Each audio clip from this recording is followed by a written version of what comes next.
दोस्तों, चाहे धर्मवाद हो, चाहे पंथवाद हो, चाहे क्षेत्रवाद हो, चाहे जातिवाद हो, ये सारी चीज़ें मनुष्य को आपस में लड़ाती हैं। ये सारी चीज़ें मनुष्य को आपस में लड़ती हैं। पहले सबको सादर नमन करता हूँ, सादर वंदन करता हूँ। जो आज का ये टॉपिक है, जिस चीज़ पर मैं बात करने जा रहा हूँ दोस्तों, अभी अभी जो पहलगांव में ये अटैक हुआ उसके बारे में, कि तथा कथित यह कहा जाता है कि धर्म के नाम पर वहां पर नरसंहार हुआ। और ये नरसंहार धर्म के नाम पर ही नहीं हो रहा है, ये नरसंहार जाति के नाम पर भी हो रहा है। ये नरसंहार देखिए, कई जातियां एक दूसरे से लड़ने के लिए आमादा हैं।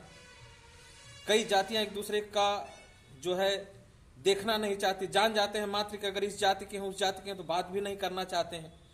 दूसरा चीज क्षेत्रवाद। क्षेत्रवाद तो सबसे बड़ा हावी है। मैं साउथ इंडिया का हूं, मैं नॉर्थ इंडिया का हूं, मैं तमिलनाडु का हूं, मैं तेलुगु हूं। मतलब भाषा के आधार पर जो डिवाइडेशन हुआ, भाषा भी उसमें से एक है। भाषा के आधार पर जो डिवाइडेशन हुआ, क्षेत्र के हिसाब से जो डिवाइडेशन हुआ, वो देश के लिए नासूर बनता जा रहा है। नासूर, एक ऐसा नासूर जिसका कभी भी घाव ठीक नहीं हो सकता, जो कभी भी ठीक नहीं हो सकता। एक ऐसा नासूर बनते जा रहा है जिस पर कोई भी मलहम काम नहीं करेगा।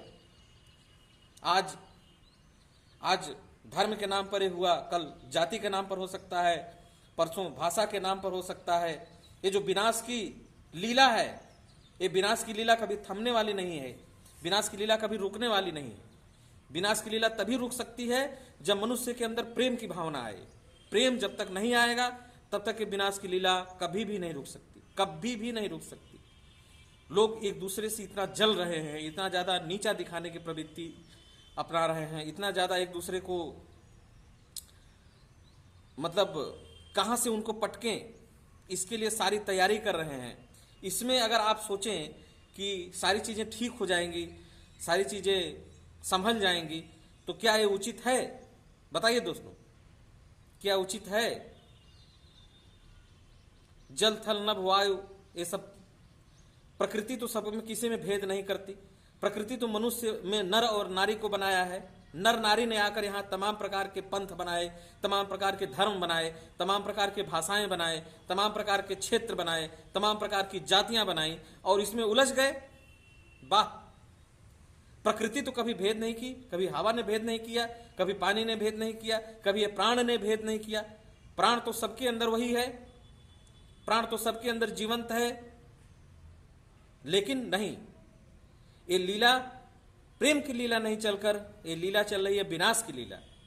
और जो विनाश की लीला चल रही है ना, ये इतना अधिक घातक है, इतना अधिक इसका भयंकर और दूरगामी परिणाम होगा कि इसका कोई भी हल नहीं निकलेगा।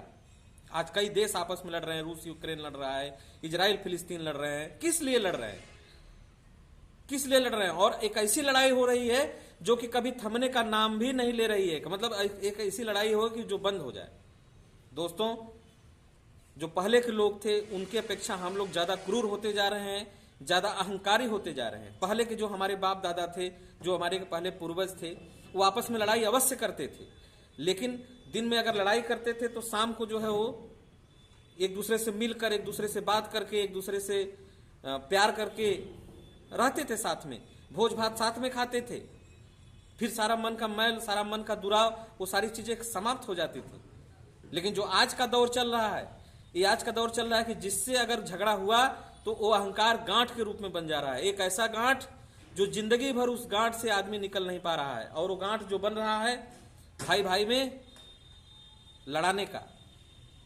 घर में ही देखिए, घर में भी जो लड़ाई हो रही है, अगर भाई भाई में पहले लड़ाई होती थी तो ये होता था कि नहीं, भाई भाई हैं, एक दूसरे में प्रेम रहेगा और सारी चीजें ठीक हो जाती थी। लेकिन आज जो भाइयों की लड़ाई चल रही है वो इतनी खतरनाक होती जा रही है कि वह जो है लास्ट में मर्डर का, कत्ल का भयावह रूप लेती चली जा रही है। लोग एक दूसरे से बात तक नहीं करना चाह रहे हैं, लोग एक दूसरे से मिलना तक नहीं चाह रहे हैं।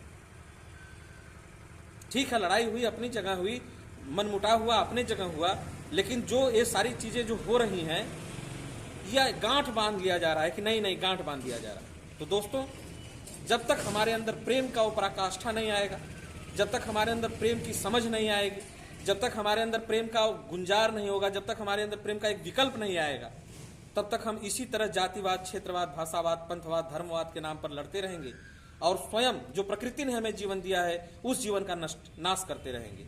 जो इसका कोई हल नहीं है, इसकी हल सिर्फ बेवकूफ़ी, इसका जो है कि धर्मवाद, क्षेत्रवाद, जातिवाद सिर्फ बेवकूफ़ी के अलावा कुछ नहीं है, क्योंकि अस्तित्व और प्रकृति ने तो बस नर नारी बनाया है और जो मान्यताएं हैं धर्मों की, पंथों की, भाषाओं की, ये तो हम लोगों ने बुना है। इतनी सी समझ जब तक नहीं विकसित होगी तब तक कोई भी चीज सही नहीं हो सकता, सटीक नहीं हो सकता। सभी को वंदन करता हूं, अभिनंदन करता हूं।